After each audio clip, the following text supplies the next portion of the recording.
welcome to the Ghosts of Harrenhal. My name's Simon. And I'm Kelly.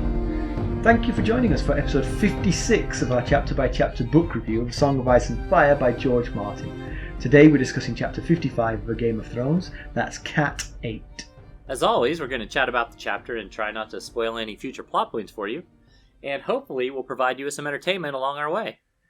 We'll summarise what's happened, discuss our thoughts on it, provide some useful background, compare it to the TV show, indulge in a little pedantry, and cover some reader mail. Be sure to check out the show notes. They'll give you a bit of extra information, which will be useful if you're not reading along with us. How are you, sir? I am okay. How about you? We've been chatting for a while before this started, so normally this is kind of spontaneous, but we've actually just had a kind of a long chat, so we've worn it all out. But both of us are having kind of bad weeks, basically.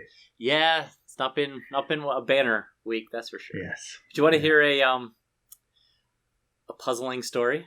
Do. Okay.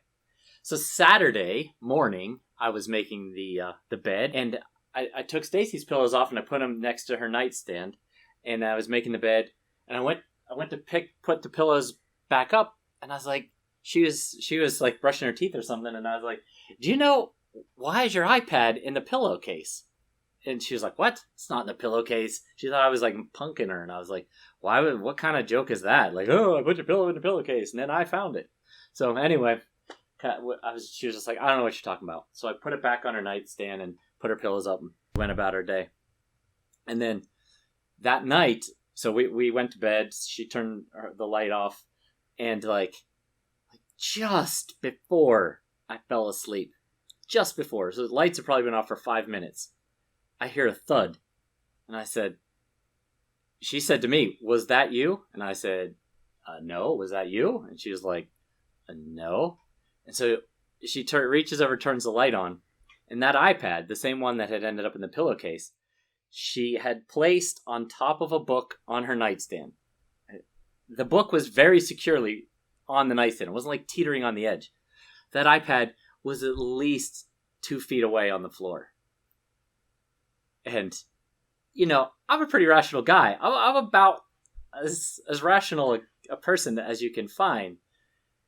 And I could not think of what could have caused that. I was up till 3:45, not because I was like terrified of like the real ghosts of Harrenhal, but like I could not rationalize. Every time I start to fall asleep, I'd be like, but how? How did it end up there?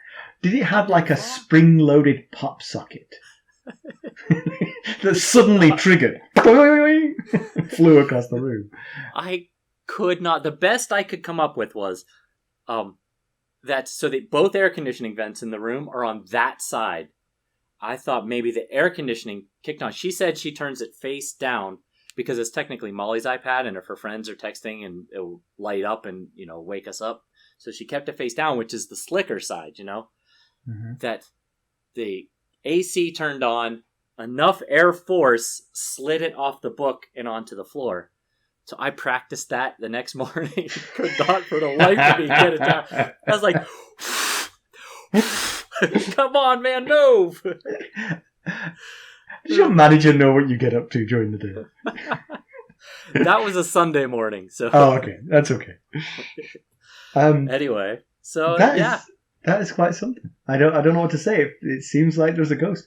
I always remember hearing someone say something about how technology would appear if you saw technology from like 200 years in advance of where you were, it would look like magic. Yeah. You know, so someone 200 years ago would see the iPad itself as magic. Maybe yours literally is, you know. But the iPad is magic. I will say it's never done such thing before, and it has not had a chance since because it's now placed on the floor directly. Right.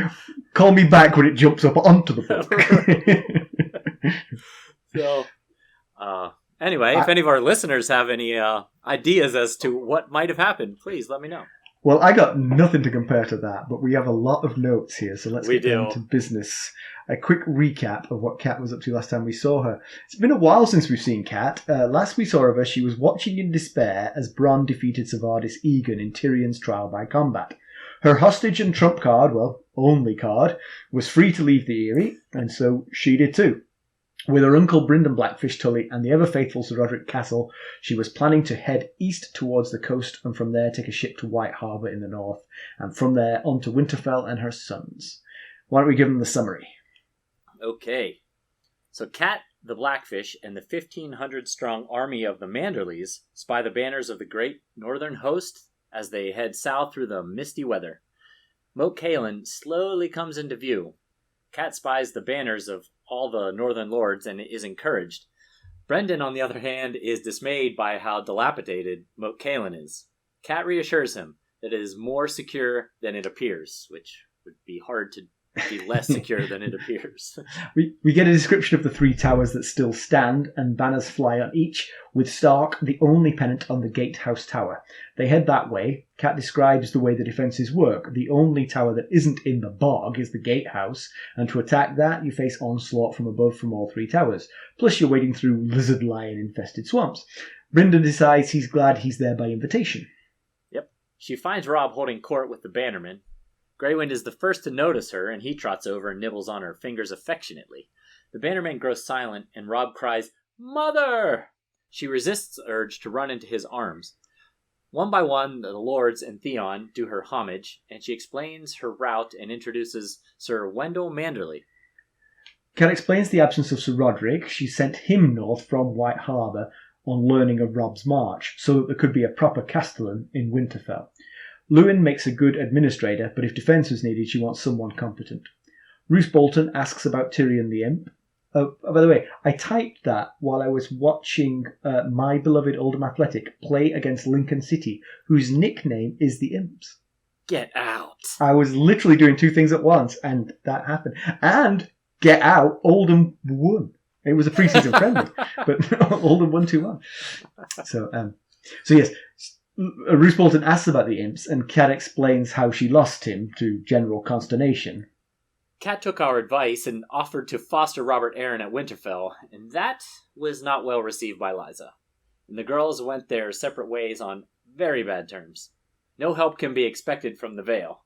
The lords are understandably perturbed, but Cat turfs them out so she can have some alone time with her son.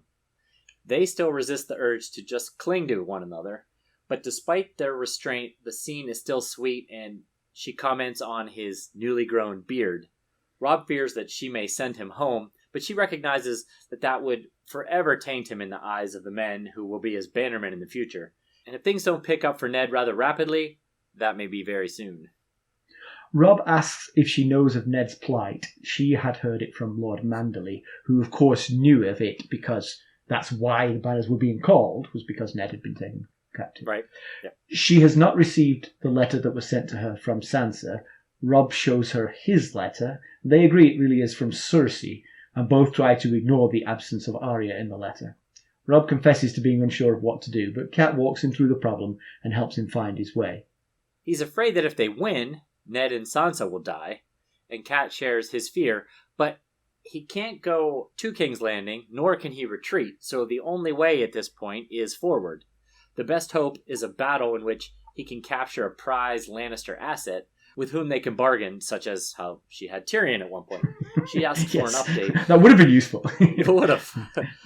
She asks for an update. The Lannisters, led by Jaime, have come down from the Golden Tooth.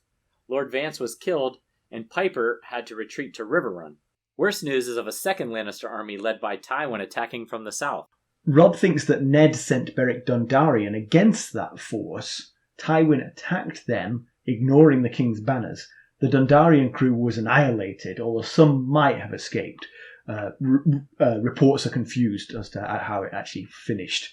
Tywin controls the King's Road and is heading north towards Harrenhal, burning as he goes. The Riverlands are badly outmatched, and the North must join them if they're not to be wiped out.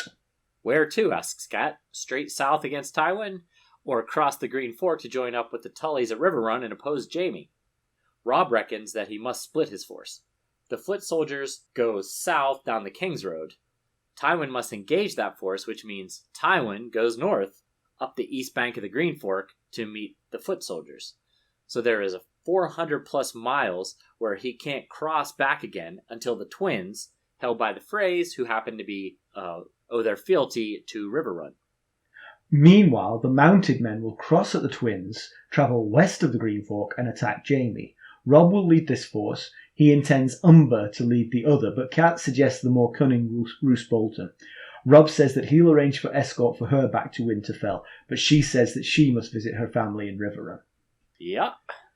So, not an awful lot happens in this chapter, but there's a lot of very useful exposition about the battles that are brewing. Yeah. And I found the stuff going on in the Riverlands like this to be really confusing the first time that I read through this story. So we're going to try and help keep things straight for you guys. Well, when we get to pedantry, you'll notice that I have still some confusion, because some of it doesn't make a lot of sense. I got the map, I got the words, they don't gel together. They don't gel. But Kat finally gets to see a loved one. It's been a while. Yeah, I mean, she didn't even see the girls, did she, when she went to King's Landing? She only saw Ned. Yeah. So she's been a while since she's seen a child. Yeah. But Sir, so the first thing, that we meet her, and she's seeing the banners at Moat Cailin, and then we're introduced to Willis and Wendell Manderley, who are brothers, and they're technically Sir Willis and Sir Wendell. And I know that they're middle-aged. The Cat mentions that they're older than she is, and I assume she's in her late 30s or mid-30s or so. So there's some midsection expansion to be expected. But I don't know what you're talking about. She refers to these knights as so large they can hardly sit a horse. And so I'm not sure how useful they'd be in actual battle, but maybe they're really great commanders and leaders of men. Who's the younger? Willis is the younger? Willis is the younger. Mac jumping in here real quick during editing. Nope. Wendell is the younger brother, not Willis. Sorry about that. Anyway, back to the show. Yeah. So she says that Willis would be the fattest man she'd ever seen had she not just met his brother and father. So right. They are two of the three fattest people she's ever met. So. Yeah. And I thought maybe that their horses needed to be knighted for bravery, because she says she pities the poor animals for having to carry Willis specifically. And of course they're here because their father, Wyman, is too heavy to even get on a horse, period. So right. Yeah. There comes a time in a man's life when he must, set aside the frivolous things and just get down to serious eating. He says, if I had expected to see war in my lifetime again, I would have had a few less eels. So Kat is noted by scouts, and she's happy to see scouts north of the army as well as south. Obviously, there's no great threat from the north, but it's better to be careful. Yeah, it's definitely good that he's covering his bases. I mean, there's no obvious threats to the east or west. The Narrow Sea is to the east, the Iron Islands are to the west, and with Theon Greyjoy being what appears to be Robb's closest friend and Ned Stark's ward, you would think they would be pretty safe from a Greyjoy attack, but of course, you never know with the Ironborn. Reaving is in their nature. If they catch wind of a depleted north, yeah, you never know. But equally a depleted west. I mean, yeah. if Tywin's got two different armies heading into the Riverlands, he can't have left much of a garrison back at Casterly Rock. And let's be honest, if you wanted to reave somewhere, Winterfell versus Casterly Rock, I'd choose Casterly Rock. Solid point. Take some gold, my friend. Another thing they could be, keeping eye out for is Lannisport and Casterly Rock are both on the west coast, so they could send a small fleet north up the west coast to take a lightly defended Winterfell, and then that would put a real strain on Robb to. Oh, you mean you don't Lannisters. mean the Lannisters could? I was going to say, yeah. But do they have much of a navy, the Lannisters? I guess you wouldn't need that much of a navy to do that. Lannisport's a big port town. They have a pretty decent navy. They wouldn't need a huge navy if they just need some troops. I mean, we saw Winterfell. It's basically Bran and Hodor. Right. So, and really, I mean, that's all Hodor. Really, just get him. Yeah, right. He'd have to throw Bran at them in defense. Yeah. But yeah, so then it does make you wonder if it wasn't for Theon's presence, would the Greyjoys be sniffing around this situation like, there's opportunity here, right? If they caught wind of it. Now we remember that it wasn't that long ago that Ned and Robert had to come together and smash the Greyjoy rebellion. And that's how Theon ended up becoming Ned's ward. So they're not the biggest Ned Stark fans on the Iron Islands. So Moat Cailin is supposed to be this great impregnable fortress, a la the bloody gate into the Vale. I'm not seeing it, I've got to say. So we talked about it before. It just doesn't seem as impregnable as the bloody gate, because yes, you've got to go kind of like single file because the road is narrow and the swamp on either side. But there's just these 3 dilapidated towers. It feels like if I had siege towers, which I'm thinking in my imagination of my army marching north, it has considerable siege towers. You think? I throw some burning pitch and oil into those 3 towers, I'm going to chase out the people who are in there pretty quickly. Yeah, I see what you're saying. Especially the Drunkard's Tower, they mention it's leaning like a man who's about to spew a belly full of wine. So you wouldn't think it would take that much effort to put a dent in it, and then you've got 2 towers, and you would also think that siege engines, maybe they can only fit 1 on the King's road in that part, but you think it could throw further than an arrow. So I believe stay that's back probably far enough out of arrow range and just keep throwing stuff at it, Yeah. I certainly see what you're saying. Moat Cailin, this is what I was thinking while I was reading this, because Kat is explaining to Brynden, Blackfish Tully, her uncle, like he says, "Oh my, this is Moat Cailin? This is now I fancy my chances." And she explains that it's stronger than it looks, and kings of old have been able to throw back armies 10 times their size here. And I thought, if it's such of a strategic importance to the northern defense, why not put some effort into rebuilding it? Good point. Now, one difference is when it was built, the neck might not have been swampy area. We'll find out why. It has to do with what the Children of the Forest did in the 3rd tower we haven't mentioned, which is the Children's Tower. And so I get it, it's now swamp area, but there's got to be something you can do to help improve it, Yeah. So, one thing I noticed, actually, one character that got dropped is Marillion, the singer. True. I guess he got left behind in the Vale, so... Yeah, or maybe he stayed at White Harbor. It's the only city in the north, so maybe he thought he could make some money there. Oh. So White Harbor is bigger than Winterfell? White Harbor is the only true city. It's small. It's the smallest of what they consider the 5 cities of Westeros, but it is smaller than Winterfell, I mean, it's all the way around. It's larger than Winterfell. Yeah. But we don't know where he went. Maybe he's there and they just haven't mentioned him. So Kat gets to Robb and she wants to run up and kiss him and wrap him in her arms. Given that all of his liege lords are there in the room, she restrains herself. Wise choice, Kat. These are not Southern softies here. We're talking about the hard, battle-ready lords of the North here. Exactly. Yeah. So, what do we think of the decision to send Sir Roderick Cassel back to Winterfell? Given what you just said, I'm thinking it's the right move. Because I was thinking it might be unnecessary. Winterfell's so far away from the action here that it would be impregnable. But it would be the kind of sort of like token victory that someone could sort of celebrate. And it would split the northern forces, because probably if Winterfell fell, you would send forces back to deal with that. That would definitely cause a problem. Yeah. I feel like there's one of 2 options here.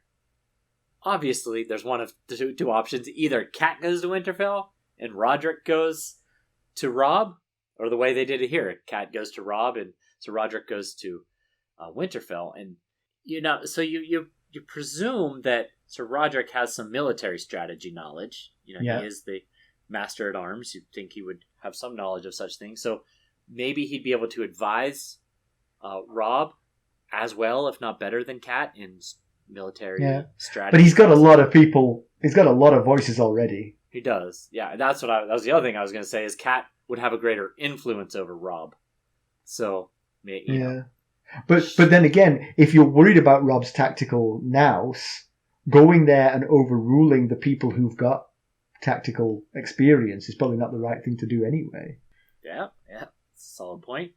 But I certainly imagine that Bran and Rickon would prefer their mother come to Winterfell. And Roderick go to Robb.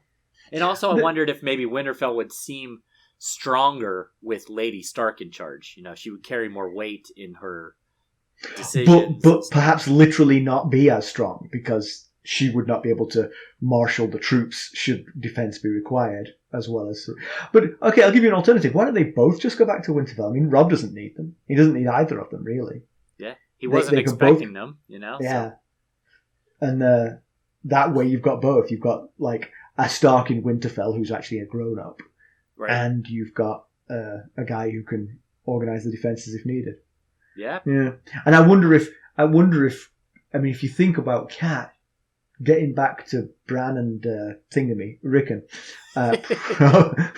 probably... We can't forget Rickon. If we forget Rickon, nobody will remember he exists. I would just think that as a mother, she would be more excited to get back to those two than to see Robb. Yeah, sure. Maybe. Yeah. Maybe Robb's her favourite. Speaking of mothers, the parting of the sisters, the parting of the Tully sisters did not go well at the Eyrie, because Cat dared to suggest that she foster Robert at Winterfell. Her theory was strong. The company of other boys would do him good. It certainly couldn't do him any harm. Nope. Well, that's not true. Rickon could do him some harm, I feel sure. Rickon will get that kid whipped into shape in no time. The kind of harm that long-term would do him good, I think, is right. the point. Short-term pain, long-term gain. Yeah, Liza's line is, "Sister or no, if you try to steal my son, you'll leave by the moon door." So, and then she said, "But have safe travels.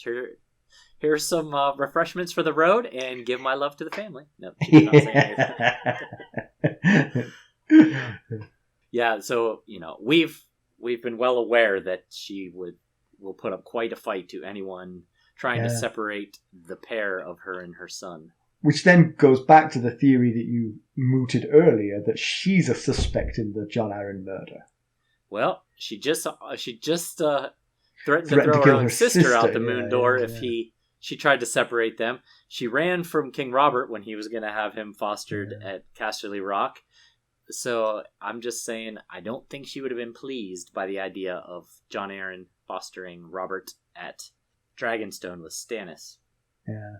So Robb's still only 15, and Kat explains that he must be able to understand why she's afraid for him, you know, going into what he's going into. But I think you've made the point that Jon's done really good things at 15, but he's also done incredibly rash and stupid things. Yep.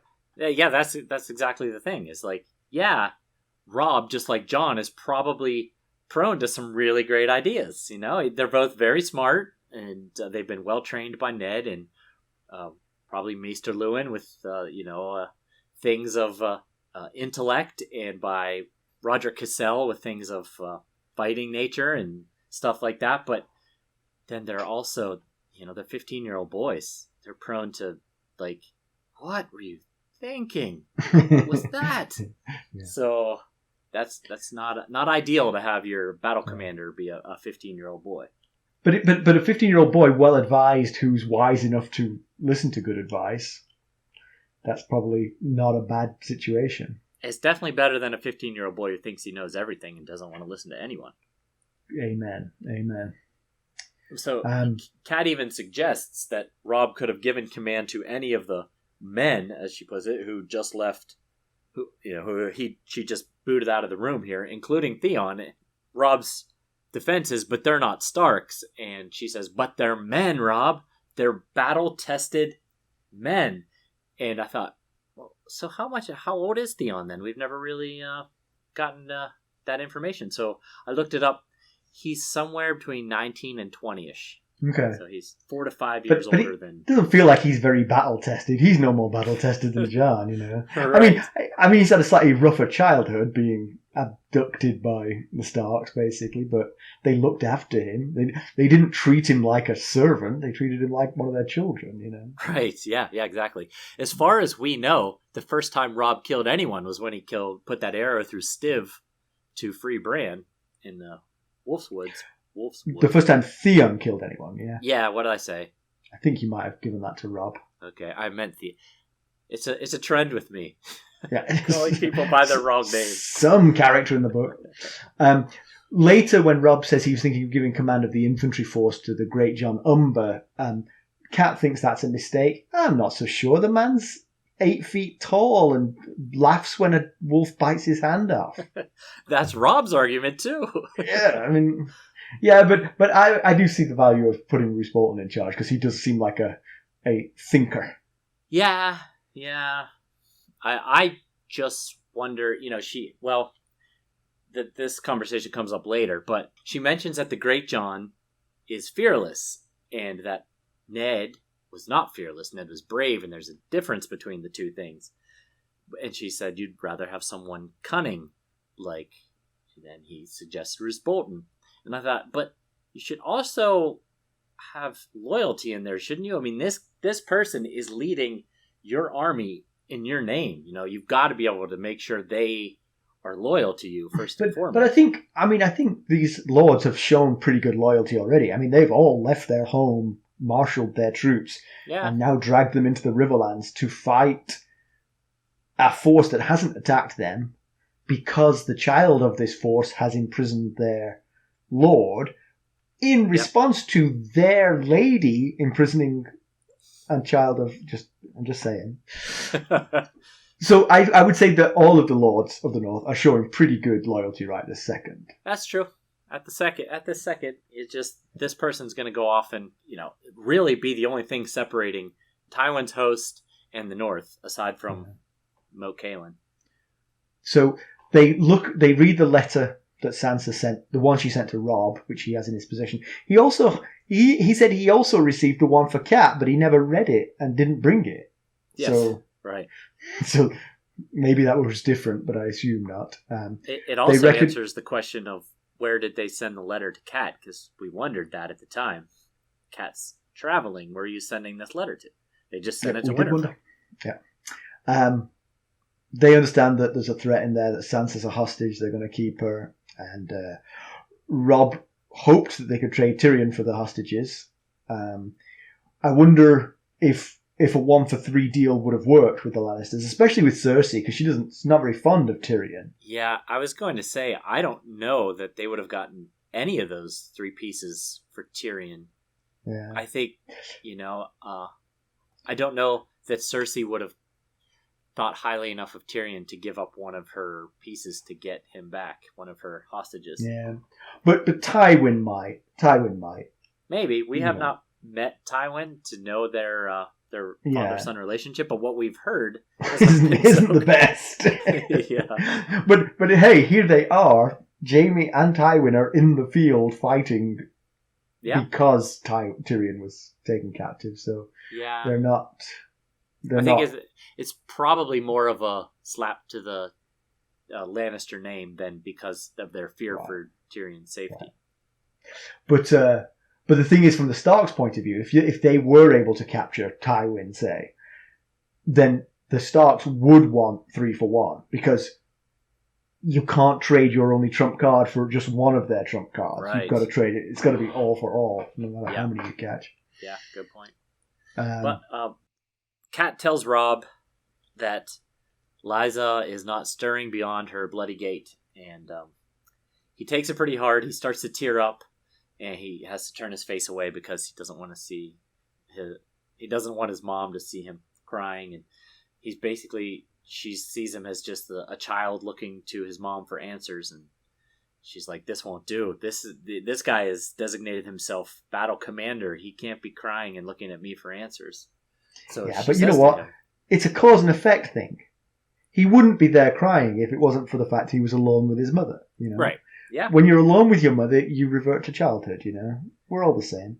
Yeah, I definitely hear you. I get where you're coming from. So she asks him, Robb, what's your big fear? What are you so worried about? And I think he says the obvious. Whether they win or lose, it doesn't matter. Their Stark family members are going to be killed. Yeah, we talked about this, whether or not there was a chance of a peaceful resolution, whether or not it was possible to go to King's Landing and say, hey, look, Tyrion's free, we let him go, we gave him a trial by combat, he won fair and square, we accept you as the new king, please let our family go. And the cat says something that I found odd, and I guess there's probably a bunch of ways you can interpret it, but she says to him, basically says, you don't have a choice. If you go to King's Landing and swear fealty, you'll never be allowed to leave. And I'm not exactly sure where she's getting that from. She's saying that, he goes there, pledges his fealty, and they will detain him as well or kill him. It feels like if the new Lord of the North, or acting Lord of the North, pledges his fealty to Joff, it would be a way to end this war and save a lot of stress and a lot of lives. Yeah, I think she's got legitimate fears, though. Like her betrothed and his father went to King's Landing to pledge their fealty to the king, and they didn't come back. Yeah, I wondered that too. Yeah, and then Ned and Sansa and Arya went down there, and they didn't come back. So yeah. But I think you're right. I think it is a baseless fear, because I think that would be enough for the Lannisters. Yeah. If Cat and Robb came down, pled fealty, and Ned pled fealty, they'd let them go. Why not? Right. Yeah. Exactly. Better that than stirring up long-term trouble by doing something to them. Yeah. I was wondering if maybe they would hold him and then appoint a new Lord Paramount to the north, and then a non-Stark. Right. Maybe strip the Starks of that title for penance for crimes against the throne. Yeah. But then she says, the other option is go home, turn around and run back home. And she said that's no good either, because the Northern Lords will lose respect for you, and some of them maybe even will go over to the Lannisters, and if that happens, Cersei might kill the family. And how does going home get Ned back? Yeah. I'm not sure about that. Some of them going over to the Lannisters thing. I think maybe some of them might lose their respect for Robb, but and certainly they wouldn't fight to save the Riverlands without Robb there to. Right. Yeah. These aren't our lands, Solid point. Yeah. Oh, and I think the other thing that makes Kat worry is what she remembers of Rhaegar's children. She mentions Rhaegar's children here, that the Lannisters aren't afraid to butcher children. Yeah. Right. To get their own way. But it's not like the Starks have a claim to the throne. If the Starks bend the knee, then that's it, right? Because they have no claim to the throne. That's how I see it. They may always dislike Joffrey, but doesn't necessarily mean they're so far away. Yeah, let them go. You never have to think of them again. Right, let them go do their northern thing. Yeah. That's how I would see it, but I am not Cersei and Joffrey. But yeah, you're right. She says to him, if you lose, there's no hope for any of us. And then she says, there's naught but stone at the heart of Casterly Rock. Remember the fate of Rhaegar's children. Right. And when I read that, I was reminded about back in Cat 2 when she was all for and very excited about the prospect of Sansa marrying into the family. That she's now saying there's nothing but stone at the heart of that family, and remember what they allowed to happen to Rhaegar's kids. Well, but she believed at the time that it was Robert's son. Yes, marrying into half into the family. Exactly, she's marrying into the Baratheon family, not the Lannister family. Yeah. Now it seems more and more it's the Lannister family she would be marrying into. So, so they talk a lot at length about the battle plans. So we know that both Casterly Rock and Riverrun have called all their banners. Yes. The armies gathered in the pass below the Golden Tooth. The Riverrun, on the Riverrun side, Raymond Darry, Mark Piper, Carl Vance were all in the throne room when Ned sent Beric Dondarrion, right? Yeah, they were the ones that came and told Ned and explained what happened in those 3 towns. And but in this chapter they mention the Lords Vance and Piper. Those are not the knights from Ned 11. Right. Those are their fathers. Okay. Edmure sent Mark and Carl away from the army to go defend those towns and figure out. The fathers were still in the Riverlands fighting, or at least trying to hold the Lannisters at bay. Yeah. Right. And if you recall at the time, I can't remember which one it was, said that Edmure had sent men to every village and Holdfast within a day's ride of the border to help protect these towns that Gregor was pillaging. And Ned thought, that's exactly what Tywin is wanting you to do, I bet. Spread your army thin. And, as we see, that might have been exactly what happened. But then also Ned sent, if you recall in that chapter, Ned sent Beric Dondarrion, Thoros of Myr, Gladden Wild, and Lord Lothar Mallory, in a total of 100 men. 20 from each of them and 20 of his own, because he loves to give his household guard away. Check. So that's the background of everything that happens now in this chapter. Yeah. So Lords Vance and Piper were supposed to hold the pass below the Golden Tooth.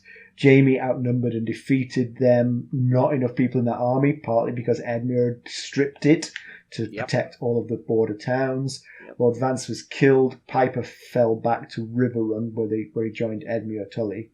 Jaime at his heels. Tywin comes from the south. There he meets Beric Dondarrion's 100-man force at Mummer's Ford, which is a crossing of the Red Fork.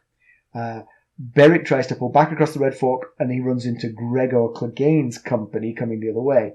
So basically, the people that Ned sent to bring Clegane to justice were annihilated. Yep, and Robb says that most of the Stark men were killed, and if you remember, Alan was leading that group of Stark men. Alan was the captain of guard that replaced Jory. So, and then now, he says, Tywin is blocking the King's Road and traveling north to Harrenhal.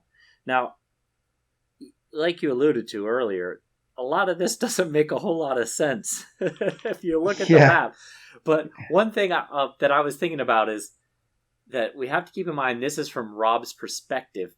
He doesn't know that Ned sent Beric to track Clegane. So it's possible that Beric never faced Tywin's army.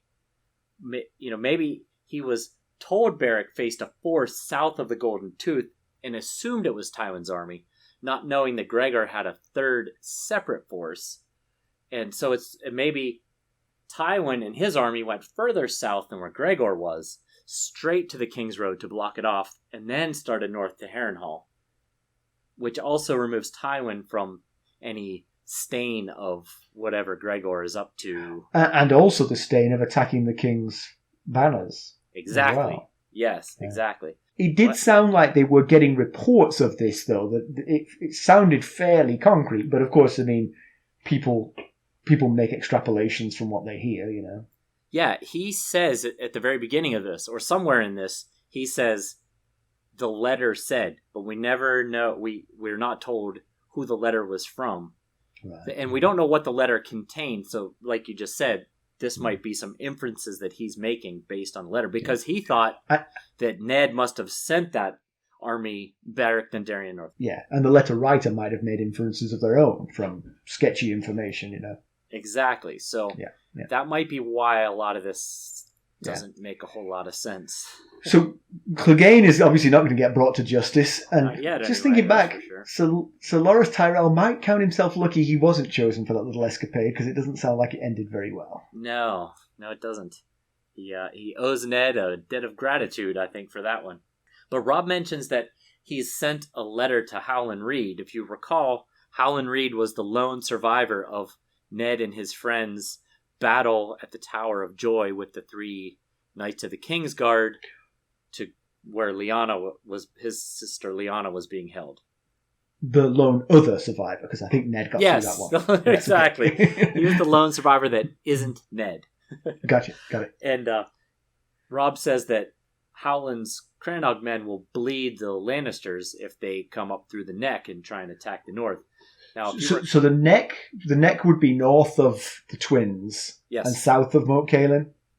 Yes. exactly. Okay, thanks. Well, Just checking. Moat Cailin is kind of in the northern part of the neck. Gotcha. Perfect. Thank you. So in the first Ned chapter and in the 10th Ned chapter, we talked about Howland Reed, and he's the Lord of Greywater Watch, and Greywater Watch is built on a cranog, which is a floating island in the swamps of Moat Cailin, and it can't be found by outsiders or ravens. So just to refresh your memory on who Howland Reed is. Yeah. So Lords Glover and Bolton say that Tywin's too smart to get stuck in the neck anyway. He's going to stay in the Riverlands and pick off the castles until Riverrun is alone. So Robb has to go south to meet him. And that certainly makes sense. I mean, why try to invade your opponent when you can just harry and steal from his relatives? Yep.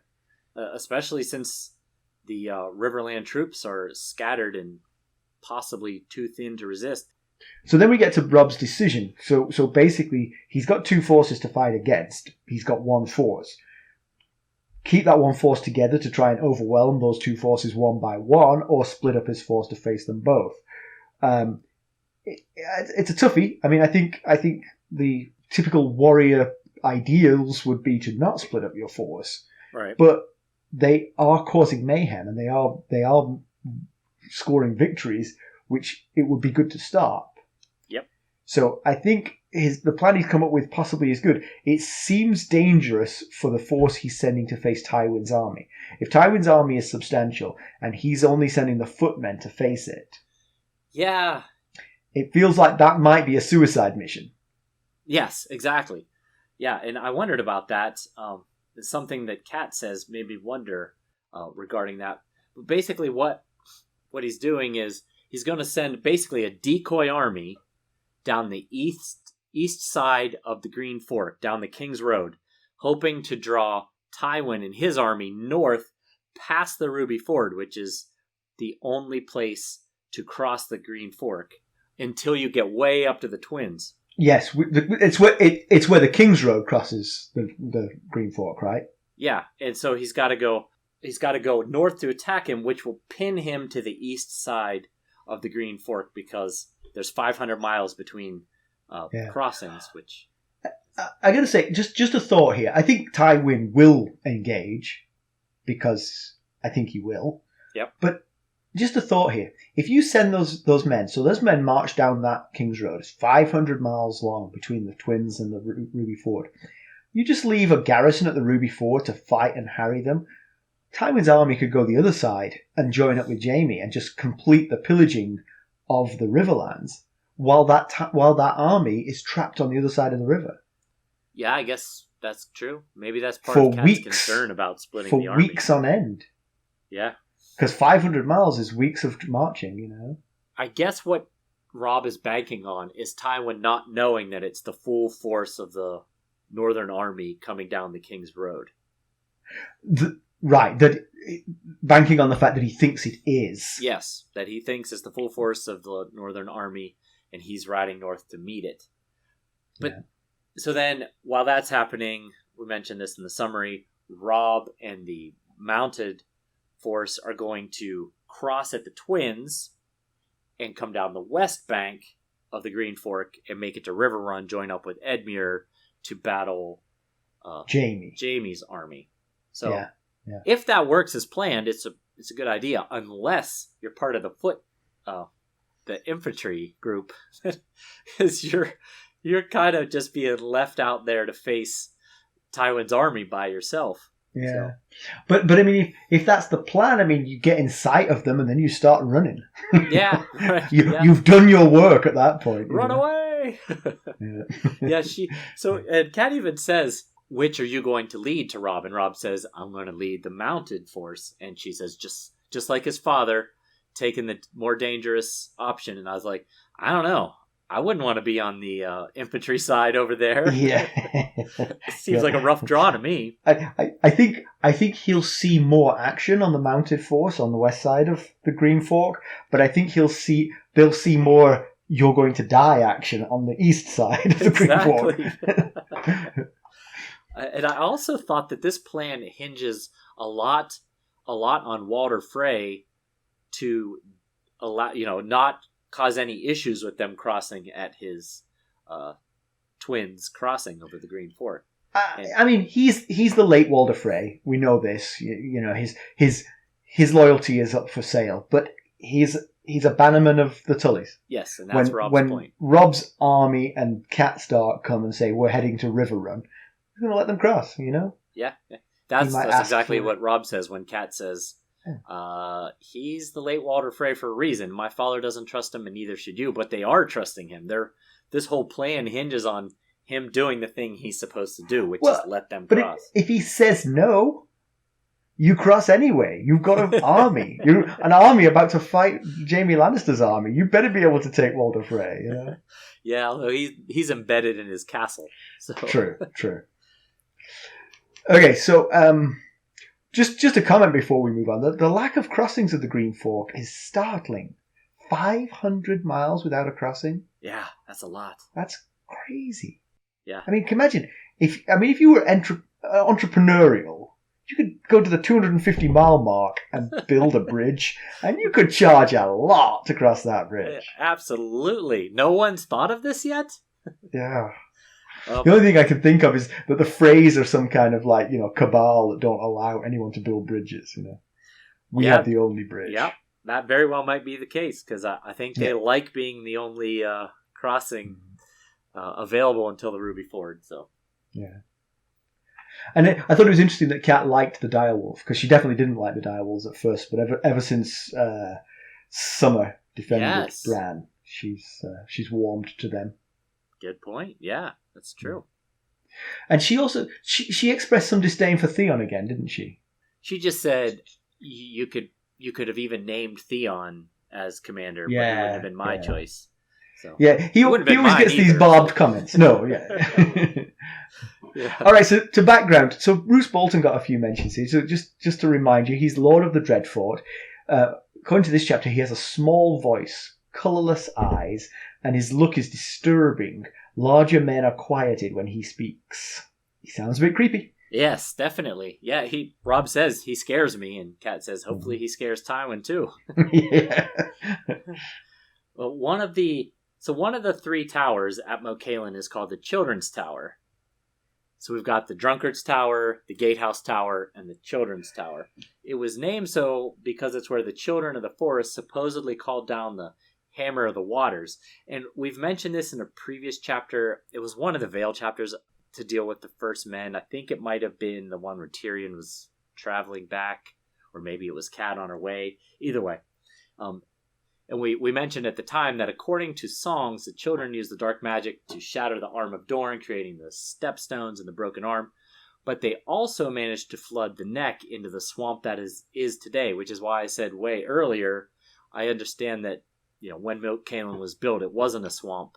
It'd be harder to build on swampland, but you got to be able to reinforce it somehow. Anyway, they were doing that in an attempt to split Westeros into two separate land masses. Now, it's unclear whether this happened at the same time as the other breaking, the arm of the arm of Dorne and the stepstones breaking, or if it was a separate use of the Hammer of the Waters. They were like, well, let's do that again. Right. That worked the first time. Let's try it again. So House Mandalay of White Harbour is among the most powerful and loyal vassals of House Stark, as well as the richest northern family due to their control of the big city of the region, the only city in the region. Their seat is called New Castle. A rarity for northern houses, the Mandalays follow the faith of the Seven instead of the Old Gods. Well, they're kind of southern for northerners. They're on the southern end of the north. As the family emigrated from the Reach after the Andal invasion, the Mandalays' blazon is a white merman with dark green hair, beard and tail, carrying a black trident over a blue-green field. Their words don't appear in the books, nor has Martin released them elsewhere. Mandalay guards wield tridents instead of spears. The Lord of White Harbour, Wyman Mandalay, influences all lands and houses east of the mouth of the White Knife. Their bannermen includes 12 petty lords and 100 landed knights. So that 100 landed knights is a pretty significant amount. It's like almost a quarter of the knights that the North has, because they only had 300 to 400 because there's not that many knights. So,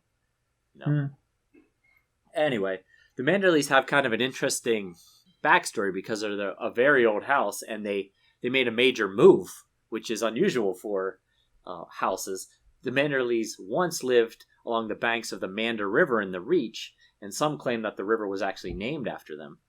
They were a noble house of great lords, and they held the castle of Duntonsbury as their seat. They had a fierce rivalry with House Peak. At some point, House Manderley overreached itself and was driven from the Reach by the Gardner Kings, who were the kings of the Reach at the time. This is pre-Targaryen era. As the Gardner Kings feared that the Manderleys were growing their influence and power in the Reach too much. So the Manderleys fled north and were welcomed as bannermen of the Starks, and the Starks tasked them with defending the White Knife in return for an oath of fealty. That's an interesting outcome for a house that falls out with its liege lord. I mean, usually that's the end of the road for a house, but that's an interesting development. There's actually a lot more. There was a whole bunch of information about House Manderley, and yet we don't know their words. Right, all that, but we don't know their words. Yeah. Maybe it should be something like "Don't overreach." That should be it. All right. Comparison with the television show, it's just Cat and Sir Roderick in the television show. They're not coming down with an army, it's just the two of them. Cat and Robb hug fiercely in front of everyone. They don't care. Because the TV show is just a soft child of summer compared to the book. It is. We get a lot of the same exposition, but some of it is put into the mouth of Tywin Lannister in a different scene. So basically the same exposition that we're getting here. Oh. Some of it's between Cat and Robb. Some of it is between Tywin and some people that Tywin is talking to. Okay. But the exposition is much the same. He does go a bit further about Jaime's successes. He actually says River Run is besieged, which I don't think we're quite at that point here in the book. I mean, it said Jaime was bearing down on River Run, but... He's just bragging on his son a little bit. Yeah, possibly, yeah. After the scene where Cat reads the letter, we go back to a scene where all the bannermen are back in the room. So they do have a little bit of alone time, but then the actual discussion about what the plan should be is with everybody present. Okay. Yeah. The scene is culminated by a spy being dragged in who's counted 20,000 men. The bannermen are all just like, yes, we're gonna execute this guy. But Robb sort of takes pity on him and lets him go. Great John Umber is not very happy with this show of softness. I can see that. But I have a little theory. I think Robb was saying, 20,000, there's only 18,000 of us. Let's send this guy back to Tywin and scare the bejesus out of Tywin with the size of our force. Solid point, yeah. That good strategy right there. He doesn't say that, but that's what I was thinking. Yeah. Okay, pedantry corner. I've got a one here just a little bit. It's about the defense of Moat Cailin. We're supposed to respect Brynden Blackfish Tully. He's supposed to be a smart tactician and a brave fighter. Yep. But the Cat's description of the defences of Moat Cailin is not a lot more than when they attack, we shoot arrows down on them. My question is, did that need explaining, really? I mean, like, what else was it going to be, really? Well, she said to Robb that he is the best of the Knights of the Vale, and we've met the rest of the Knights of the Vale, so the bar was pretty low there. but this story of what's going to happen if someone tries to invade the North through Moat Cailin makes Brynden Blackfish Tully shudder with dismay. Why? It doesn't sound that bad, really. And also, so here's, you've already touched on this, the sort of like slightly confusing geography of this. After Robb said that after defeating the Dondarrion's force at Mummer's Ford, Tywin has closed off the King's Road and is marching north to Harrenhal. Mummer's Ford is nowhere near the King's Road. You'd have to go past east of Harrenhal to get to the King's Road. King's Road, and then go north and then up go the north. King's Road. Yes. Yeah. So, yeah, I don't quite understand that. That's why I had the theory that Robb doesn't know that... Yeah, Tywin was never at Mummer's Ford. Yes. He was always on the King's Road, yeah. Exactly. Mm. So, news and notes. I think my brother gets mentioned on this pod quite a lot. He has always enjoyed the fact that our numbering sequence of our episodes is one out from the numbering of the chapter, creating a little bit of confusion. It creates confusion for us too when we're putting the show together. Yeah. All the time. And I think he thought that our 50th anniversary, our 50th episode special was going to be the way we brought them back together again. But in fact, we didn't do that, and we disappointed him. So in response, he's made a video, which we'll put a link to in the... It's very funny. It's very funny. You know the show that the scene that is taken. It's Mr. Bob. No, Mr. Show. Sorry, Mr. Show with Bob and David. Right, that's what it's called. Let me just get that right. Mr. Show. Yeah, Mr. Show with Bob and David, which has David Cross and I don't remember the other guy's name. Bob Odenkirk. Yeah, Bob Odenkirk from Better Call Saul. Yeah. Oh, okay. Yeah. That's his name. Yeah, he does a fantastic job of mimicking this guy's exasperation. Yeah, so there's a sketch in Mr. Show where the guy is hosting a television show which is a call-in show, but it's pre-recorded a week earlier. So if you're watching the show, you don't call in about what you're watching about, you call in about what's on next week's show. And this causes lots of confusion to the viewing customers. And a lot of stress for the host.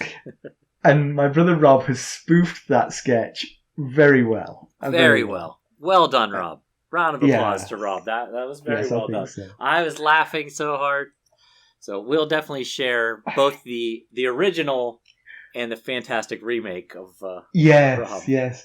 I think Rob's really stands up. It's quite long. It's quite a few minutes to get through. It's 8.5 minutes. 8.5 minutes. But it stands up to rewatching because there's all kinds of funny Easter eggs in there. I mean, it's like full of good stuff. That's fantastic. It does make me kind of glad for coronavirus because that has given him too much time on his hands to do things like this.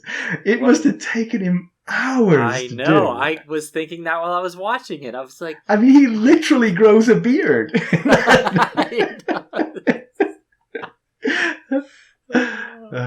It's good stuff. It really is. It is good. Rob, I rarely compliment you because you don't deserve it, but this was very good. And we've got a winner. We do? We have a giveaway winner.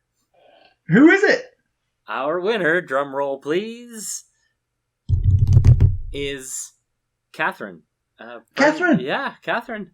Hey, I know Catherine. Yeah. I mean, I don't know Catherine, but I mean, we've corresponded with Catherine. Yeah. Well, I did good it for her. I did it fair and square. I put all the names of all our contestants in a hat.